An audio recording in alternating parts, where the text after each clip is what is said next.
ಅಣುಭಾಷ್ಯದ ವ್ಯಾಖ್ಯಾನ ರೂಪವಾದ ತತ್ವಮಂಜರಿಯಲ್ಲಿ ಇದು 190ನೇ ಗದ್ಯ ಭಾಗ.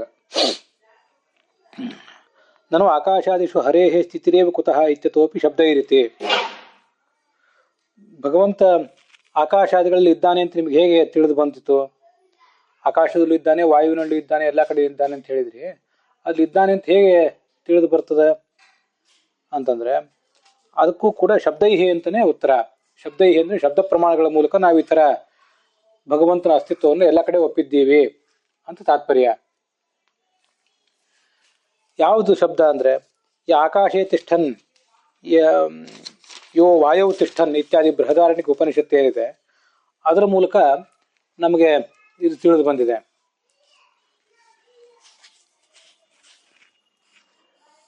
ಆಕಾಶದಲ್ಲಿದ್ದಾನೆ, ಆ ಆಕಾಶವನ್ನು ನಿಯಮಿಸ್ತಾ ಇದ್ದಾನೆ, ವಾಯುವಿನಲ್ಲಿದ್ದಾನೆ, ವಾಯುವನ್ನು ನಿಯಮಿಸ್ತಾ ಇದ್ದಾನೆ.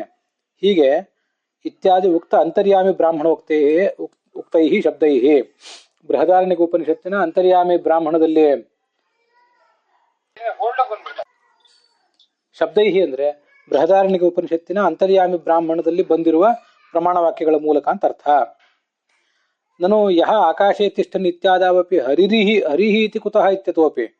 ಆಕಾಶದಲ್ಲಿ ಇದ್ದಾನೆ ಒಬ್ಬ ಭಗವಂತ, ಒಬ್ಬ ದೇವತೆ, ಹೌದು, ಆದ್ರೆ ಅವನು ಹರಿಯೇ ಅಂತ ಹೇಗೆ ಗೊತ್ತಾಗ್ತದೆ ಅಂತ ಪ್ರಶ್ನೆ ಬಂದ್ರೆ ಅದಕ್ಕೂ ಕೂಡ ಶಬ್ದೈಹಿ ಅಂತಾನೆ ಉತ್ತರ.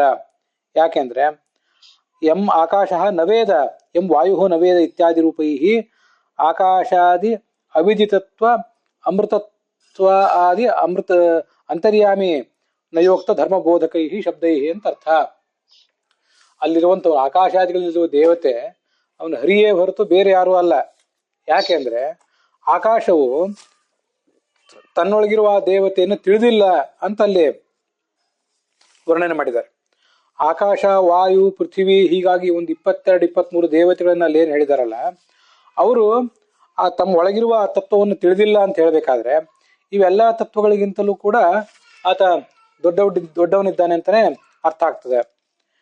ಆದ್ರಿಂದ ಈ ಯಾವ ತತ್ವಗಳಿಂದಲೂ ಆತ ತಿಳಿಯಲ್ಪಟ್ಟಿಲ್ಲ, ಇವುಗಳೆಲ್ಲದಕ್ಕಿಂತಲೂ ಆತ ದೊಡ್ಡವನಿದ್ದಾನೆ ಅಂತ ಹೀಗೆ ಬಂದಾಗ ಅದು ಈ ವಿಷ್ಣುವೇ ಆಗಿರ್ಬೇಕು ಅಂತ ಆ ಪ್ರಮಾಣಗಳ ಮೂಲಕ ಗೊತ್ತಾಗ್ತದೆ ಅಂತ ಅರ್ಥ.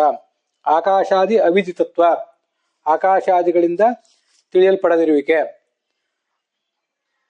ಆಕಾಶ ಒಂದು ಪೃಥ್ವಿ ಮತ್ತು ವರುಣ ಮತ್ತೆ ಅಗ್ನಿ, ಅಂತರಿಕ್ಷದ ಅಭಿಮಾನಿ ದೇವತೆ ರುದ್ರ, ವಾಯು, ಮತ್ತೆ ಜುಲೋಕದ ಅಭಿಮಾನಿ ದೇವತೆಯರಾದ ಸರಸ್ವತಿ ಭಾರತೀಯರು, ಮತ್ತೆ ಸೂರ್ಯ, ಮತ್ತೆ ದಿಕ್ಕುಗಳ ಅಭಿಮಾನಿ ದೇವತೆಗಳಿಂದ ತಿಳಿಯಲ್ಪಟ್ಟಿಲ್ಲ, ಚಂದ್ರನಿಂದ ನಕ್ಷತ್ರಗಳಿಂದ ತಿಳಿಯಲ್ಪಟ್ಟಿಲ್ಲ, ಆಕಾಶದ ಅಭಿಮಾನಿಯಾದ ಗಣೇಶನಿಂದ ತಿಳಿಯಲ್ಪಟ್ಟಿಲ್ಲ, ಮತ್ತೆ ತಮೋ ನಾಮಕನಾದ ದುರ್ಗಾದೇವಿಯಿಂದ ತಿಳಿಯಲ್ಪಟ್ಟಿಲ್ಲ, ತೇಜೋ ನಾಮಕನಾದಂತಹ ಶ್ರೀದೇವಿಯಿಂದ ಅವನು ತಿಳಿಯಲ್ಪಟ್ಟಿಲ್ಲ ಅಂತ ಹೀಗೆಲ್ಲ ಅಲ್ಲಿ ದೀರ್ಘವಾದ ವರ್ಣನೆ ಇದೆ.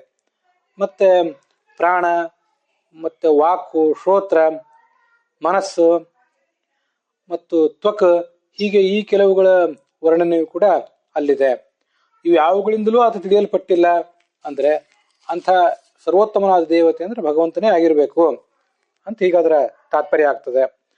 ಒಂದು ಅವಿದಿತತ್ವ, ಇನ್ನೊಂದು ಅಮೃತತ್ವ, ಅವನು ನಾಶರಹಿತವಾದಂಥ ತತ್ವ ಅಂತ ಹೀಗೆಲ್ಲ ಬಂದಿದೆ. ಯಾಕಂದ್ರೆ ಪ್ರತಿಯೊಂದು ಕಡೆನೂ ಕೂಡ ಏಷತೆ ಆತ್ಮ ಅಂತರ್ಯಾಮಿ ಅಮೃತಃ ಅಮೃತಃ ಅಂತ ಕೊನೆಗೆ ಎಲ್ಲ ಕಡೆನೂ ಕೂಡ ಅಮೃತ ಅಂತ ಬರ್ತದೆ.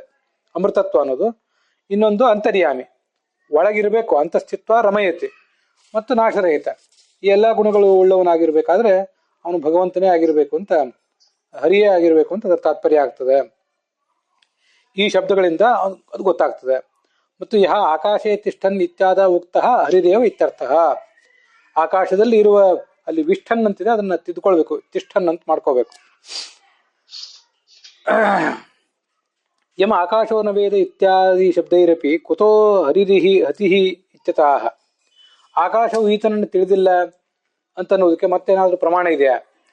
ಆಕಾಶದಿಂದ ತಿಳಿಯಲ್ಪಟ್ಟಿಲ್ಲ, ವಾಯುವಿನಿಂದ ತಿಳಿಯಲ್ಪಟ್ಟಿಲ್ಲ, ಮತ್ತೆ ತಮಸ್ಸಿನಿಂದ ತಿಳಿಯಲ್ಪಟ್ಟಿಲ್ಲ ಅಂತ ಹೀಗೆಲ್ಲ ಅಲ್ಲೇನು ಬಂದಿದೆಯಲ್ಲ, ಅದಕ್ಕೇನಾದ್ರೂ ಪ್ರಮಾಣ ಇದೆಯಾ? ಆಕಾಶದಿಂದ ತಿಳಿಯಲ್ಪಡದೇ ಇರುವ ವ್ಯಕ್ತಿ ಯಾರು ಅನ್ನೋದ್ರ ಬಗ್ಗೆ ಅಂದ್ರೆ ಅದಕ್ಕೂ ಕೂಡ ಶಬ್ದಗಳೇ ಪ್ರಮಾಣ. ಸ ಯೋತೋ ಅಶ್ರುತಃ ಅಂತ ಇದೇ ಬೃಹದಾರಣ್ಯಕ ಉಪನಿಷತ್ತಿನಲ್ಲಿ ಹಿಂದೆ ಬಂದಿದೆ. ಸಹ ಯಾವ ಭಗವಂತನು ಅಶ್ರುತಃ ಅಮತ, ಅಶ್ರುತಃ ಕೇಳಿ ಯಾರಿಂದಲೂ ಕೇಳಲ್ಪಟ್ಟಿಲ್ಲ, ಅಮತಃ ತಿಳಿಯಲ್ಪಟ್ಟಿಲ್ಲ, ಇತ್ಯಾದಿ ರೂಪೈ ಹರೇಹೇ ಅವಿದಿತತ್ವಾದಿ ಧರ್ಮಬೋಧಕೈ, ಭಗವಂತನ ಅವಿಜಿತನಾಗಿದ್ದಾನೆ, ಅಮತನಾಗಿದ್ದಾನೆ, ಅಶ್ರುತನಾಗಿದ್ದಾನೆ, ಹೀಗೆಲ್ಲ ಅವನನ್ನು ವರ್ಣನೆ ಮಾಡಿದ್ದಾರೆ. ತೇಷಾಂ ಶಬ್ದಾನಾಂ ವೈಷ್ಣವತ್ವಾದಿ ಇತ್ಯರ್ಥ. ಈ ಎಲ್ಲ ಶಬ್ದಗಳು ಕೂಡ ವೈಷ್ಣವ ವೈಷ್ಣವವಾಗಿವೆ, ಅಂದರೆ ಅರ್ಥಾತ್ ವಿಷ್ಣುವಿನ ಮಹಿಮೆಯನ್ನು ವರ್ಣನೆ ಮಾಡ್ತೇವೆ. ಆದ್ರಿಂದ ಇಲ್ಲಿ ಹರಿ ಅಂತಾನೆ ಅರ್ಥ ಮಾಡ್ಕೊಳ್ಬೇಕು.